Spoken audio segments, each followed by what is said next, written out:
আসসালামু আলাইকুম, কেমন আছেন সবাই? আশা করি সবাই ভালো আছেন। আলহামদুলিল্লাহ আমিও ভালো আছি। তবে সামনে কোরবানির ঈদ, মানে আর বেশি দিন নেই, চলে আসছে কোরবানির ঈদ। এই সময়তে গরু অসুস্থ হলে আর কি খুব একটা ভালো থাকা যায় না।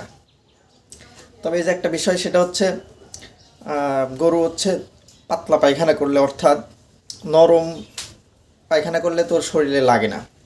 এর জন্য আজকে হচ্ছে মানে প্রাথমিক অবস্থাতেই কি করা যায় এখানে অবস্থা আর কি, গরুর মানে একদম পাতলা পায়খানা আর কি, যেহেতু এখন কোনো খাবার দিলে ওর শরীরে লাগবে না, যতক্ষণ না ওর শরীর থেকে মানে এই পাতলা পায়খানার মানে গ্যাসের সমস্যাটা দূর না হয়। তো এর আগে ভালোভাবে পরিষ্কার করে নিতে হবে আমাকে। মানে এই সময়তে বেশি সময় দেওয়া যাবে না, দ্রুত সুস্থ করতে হবে, দ্রুত কাজ করতে হবে।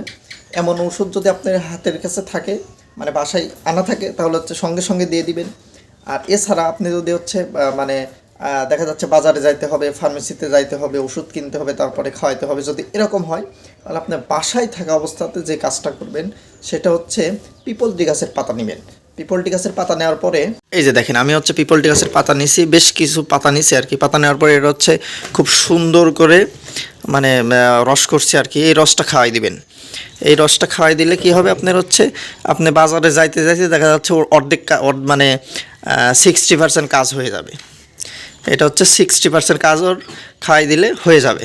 এটা আপনি হচ্ছে বাজারে যাওয়ার আগেই খাওয়াই দিবেন। বাসায় থাকা অবস্থাতে এই গাছের পাতা নিয়ে খুব ভালোভাবে ধুবেন, অবশ্যই পরিষ্কার করবেন। পরিষ্কার করার পরে এটা আপনি ওর সামনে দিবেন, ও নিজে খেয়ে ফেলবে, অথবা আপনি হচ্ছে ওষুধ যেভাবে খাওয়ান সেভাবে খাওয়াইতে পারেন, কোনো সমস্যা নাই।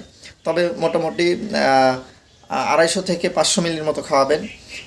যদি বেশি হয় 500 মিলির মতো খাইয়ে দিবেন, মানে এটার যে রসটা আছে 500 মিলির মতো খাইয়ে দিবেন, হয়ে যাবে ইনশাল্লাহ, কাজ করবে। আমি এর আগেও খাওয়াইছি, আর আজকেও আমি খাওয়াচ্ছি। দেখেন আমার বিকাল আসতে মানে দুপুর হতে হতে আমার আর কি 60% কাজ হয়ে যাবে ইনশাল্লাহ। তবে এটা হচ্ছে যেহেতু পাতলা পায়খানা অনেক কারণে হয়, সেটা হচ্ছে অনেক গ্যাসের সমস্যার জন্য হয়, তারপরে হচ্ছে পেট ফাঁপার জন্য হয়, মানে ওই খাবারের দেখা যাচ্ছে কোনো কিছু যদি হয় বা কম বেশি হয় খাবারের, তাহলে এ সময় অনেক কিছু হতে পারে। তো এটা বুঝে শুনে তারপরে খাওয়াবেন। আর হাতের কাছে যদি ওষুধ থাকে তাহলে অবশ্যই ওষুধ দিবেন।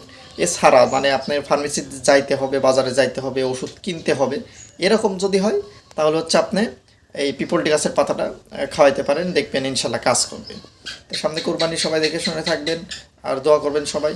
তো ভালো থাকবেন, সুস্থ থাকবেন। আসসালামু আলাইকুম।